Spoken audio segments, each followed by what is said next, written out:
As the king removes his crown for the last time, he leaves his castle to jeers and hatred.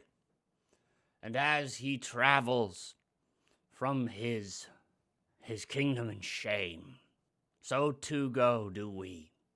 Rooster Teeth, you will be missed, as will you, Ryan Haywood. Long live the Mad King!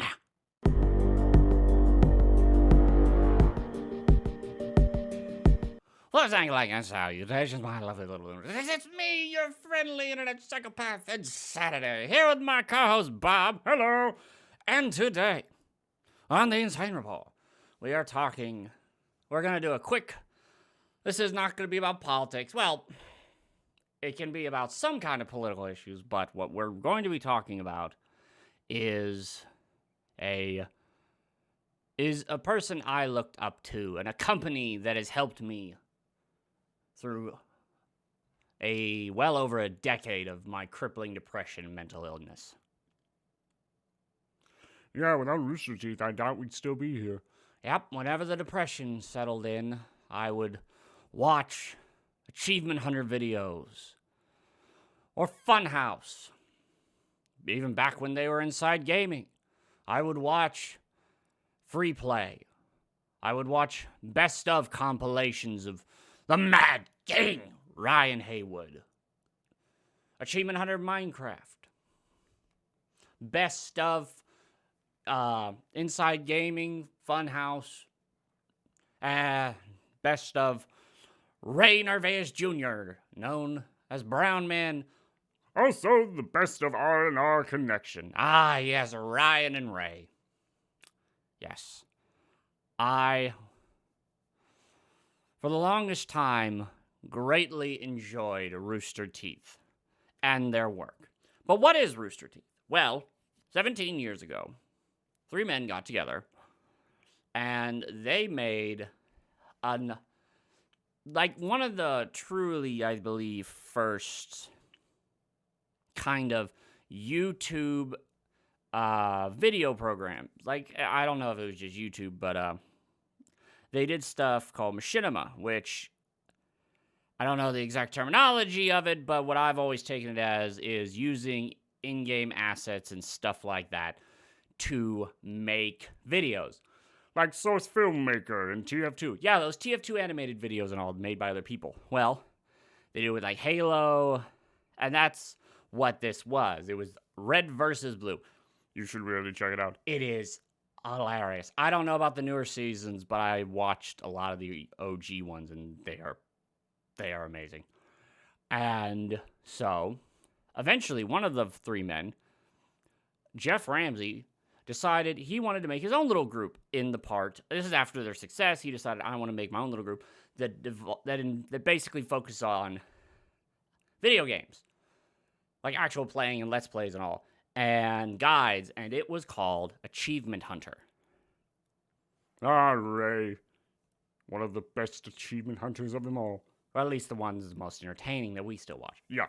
So they got the group together. It was Jeff Ramsey, Gavin Free of Slow-Mo Guys, Jack Patilla, Ryan Haywood, eventually, Michael Jones, The Rage Kid, and Ray Narvaez Jr. The Round Man. So, they all came together and they made these videos, and you go back and watch some of the older stuff, like watch the OG Minecraft videos. That's another thing we have to go back and watch. Yeah, that and Markiplier, Drunk Minecraft. Oh, now you're making me really sad. Yeah, sadly, Markiplier can never do Drunk Minecraft again, because if he drinks, it'll probably kill him. And he probably can't do high while Bob and Wade get drunk. Yeah, I don't know. He lives in Cali. Maybe he does get high. Don't know. It wouldn't do well for the viewers. Yeah, most of his stuff is kids. But he used to, yeah, whatever. Anywho, so they went on, and they became, and it's always one of those things, because recently in the past few years, Rooster Teeth as a company has gone super woke. And they have definitely gone broke. Yeah, they're not long for this world. It's probably going to be dead soon. But there were also other. Then they eventually got a bunch of companies together. Like they had the Creatures, Rip. and which eventually led some of the best people of the Creatures leaving to do Cow Chop. Rip. That is also really sad. And then there's Inside Gaming, which was a company owned by Machinima, and eventually they left. The big group was Lawrence Sontag. I remember when he was a laptop. That was so hilarious. He would just be honest. He would just be a laptop Skype call. Then there was Bruce Green, James Riggs. I think that's James Riggs and Adam Kovic, along with their behind-the-scene people, Joel and Spool, and some others. But what ended up happening was they said, after a while, because in the beginning, all this stuff, if you were to get a job like this, it was a dream come true. And that's kind of why the reason I look up to Rooster Teeth and all that so much. That was always the dream. That was the dream that kept me going. Because while their content made me laugh when all I wanted to do was cry and blow my brains out, I had a dream that one day, I might be able to see like people like Ryan Haywood and Lawrence and Ray, and maybe the biggest part of the dream was maybe one day I could actually work at Rooster Teeth. Yeah, not anymore. Knowing me, there'd be no chance in hell.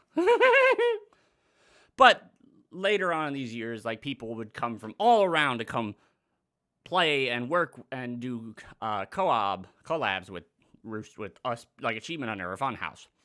So what ended up happening was that so when the Inside Gaming people left, they created Funhouse. And for a while, they were their own company. And then Rooster Teeth came in and said, hey, why don't you come work with us? So they did.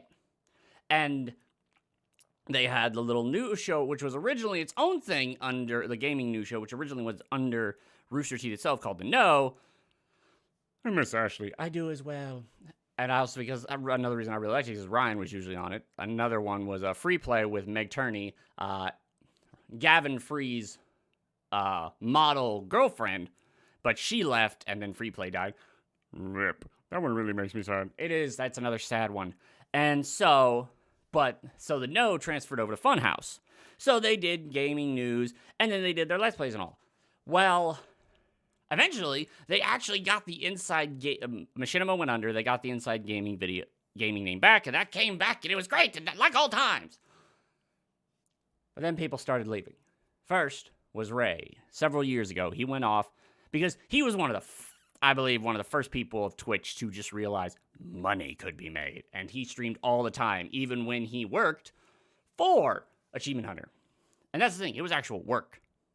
So then what ended up happening was he left, and then people like Lawrence, Bruce, Spool, Joel, they all started leaving. So I started watching less and less. I don't watch much Funhouse anymore because the people I really like are gone. But Ryan was still at Achievement Hunter.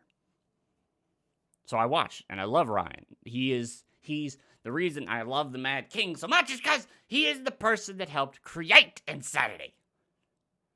Insanity is what I dreamed one day I could walk up to the Mad King dressed as Insanity and be as one of his knights or whatever. But that dream is now dashed. Let's begin. So, stuff came out, was leaked from Adam Kovic, not from, but like someone got into his Google Drive or whatever and leaked a bunch of adult photos. So, Adam and Ryan was in some of them as well. Ryan and Adam have both had sexual pictures and videos leaked onto the internet. They were first, also yes, this is Reddit, but this is pretty much one of the best things out there for this right now.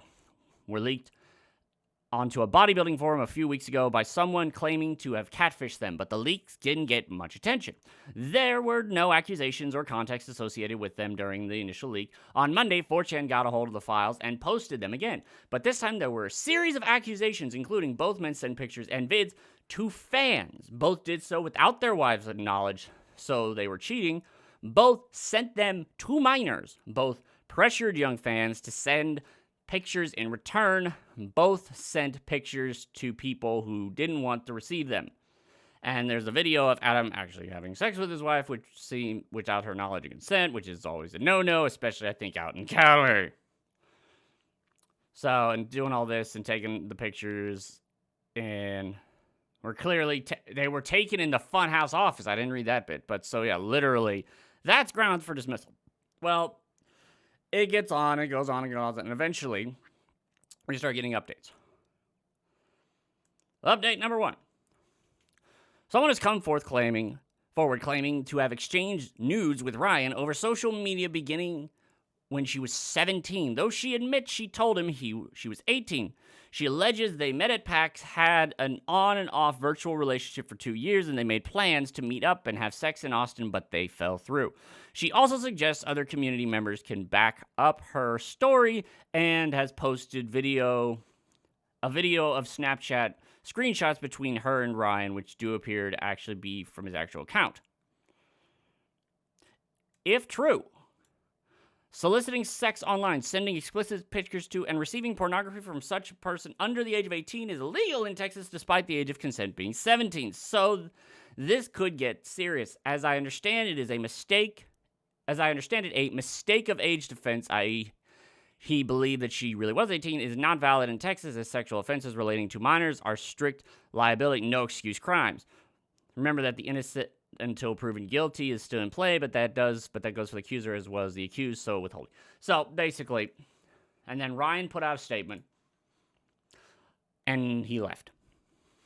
I made mistakes and will be leaving RT to focus on rebuilding my family and my life. I'm sorry to anyone I've hurt. I do want to say emphatically that I never did anything illegal. The consequences of my action are mine to deal with. Please stop harassing and threatening my family.